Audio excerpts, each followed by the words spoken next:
Welcome back.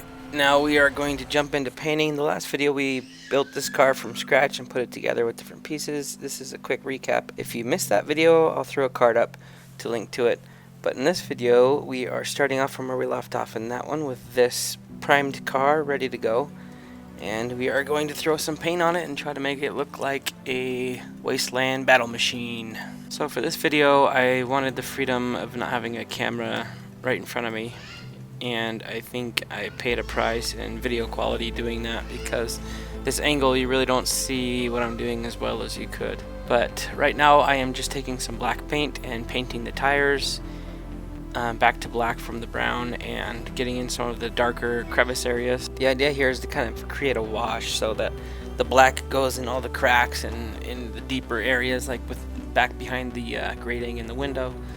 So it looks like it's like oily and dirt that's collected there. A few times I'll take this piece of toilet paper that I have, I ran out of paper towels, and just kind of wipe off the black that got on the highlight areas, or the areas where I don't want the black. I just want the black to kind of be in the background as much as possible. And then in a little bit, as I get into some of the finer details and the smaller pieces of this model or car, I realized that the brushes that I have really are too thick for this. I really can't get in detail like I want to. So if any of you do this regularly, I'd love to hear your recommendations for things that you use or where you get your brushes to get in there in better detail and paint these finer elements better. I'd love to get your tips. And the paints I'm using are just acrylic paint. I don't have any model specific or miniature specific paints.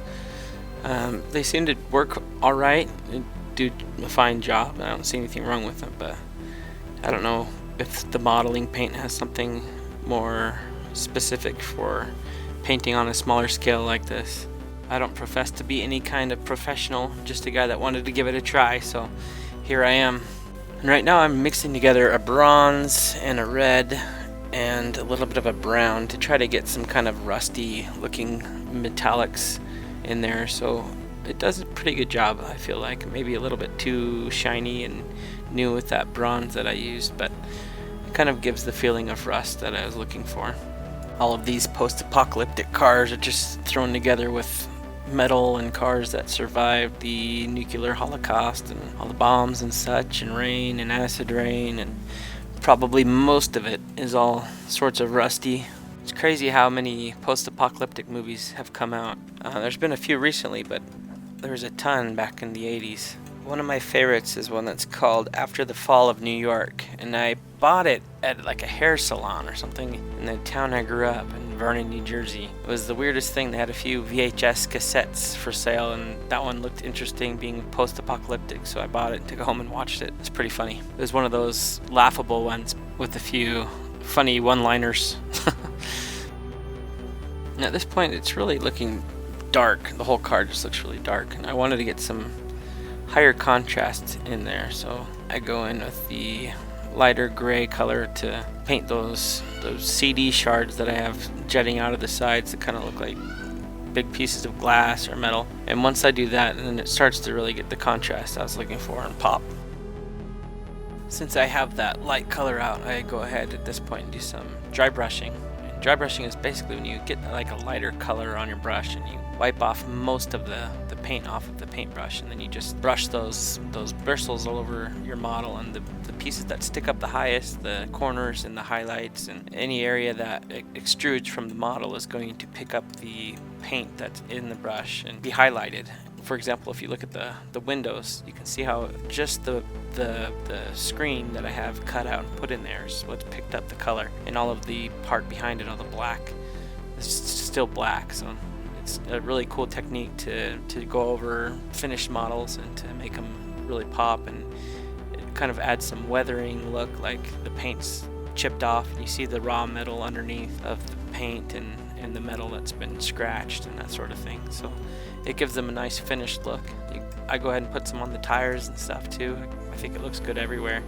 So I think I'm pretty close to being finished. I went and found some lighter tan color to try to get some kind of sand residue and stuff, since this thing's been driving around in like a deserty, wastelandy type scenario. So I take some of that and kind of brush it in at the lower parts of the car and at the bottom, and try to make it look like some sand's been on there. And it probably would have been better to actually get some sand and to glue it on and to paint over it to get the sand texture, but I didn't do that for this model. I think I might try it on a future one though. I've seen a lot of people do it and it gives it a really cool finished weathered look.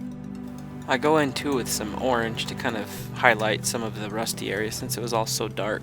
The orange kind of lightened some of those spots up a little bit more. I did learn a lot through this, going through it once. I haven't painted anything on this scale in quite some time. My brother and I played a little bit of miniature games with Warhammer figures. It wasn't Warhammer though, it was Warzone, I think it was called, but we played that in high school a little bit. We painted some of those figures. Got into it for a little while, but not too long. It's been a long time.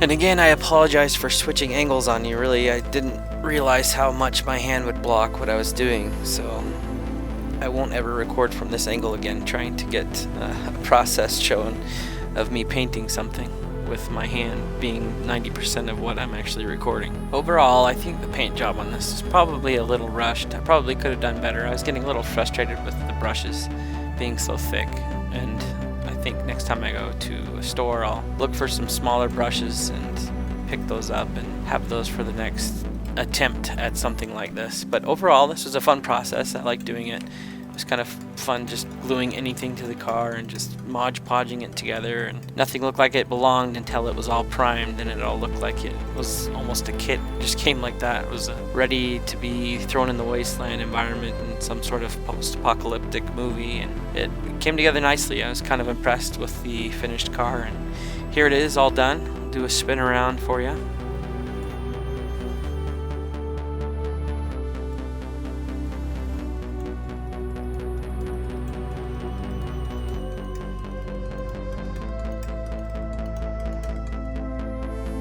So here is my first attempt at ever making one of these Gasslands style cars. Ambu-Lance, my not so creative name for this once ambulance vehicle. It's now turned into a battle machine. I think I would give this, on my own personal rating, maybe a 3 or a 4 out of 10. I'm confident I could do better on another attempt. But here it is, ready for the Wasteland to go battle some space frogs or whatever it is. Thanks so much for watching and hanging out. See you on the next video.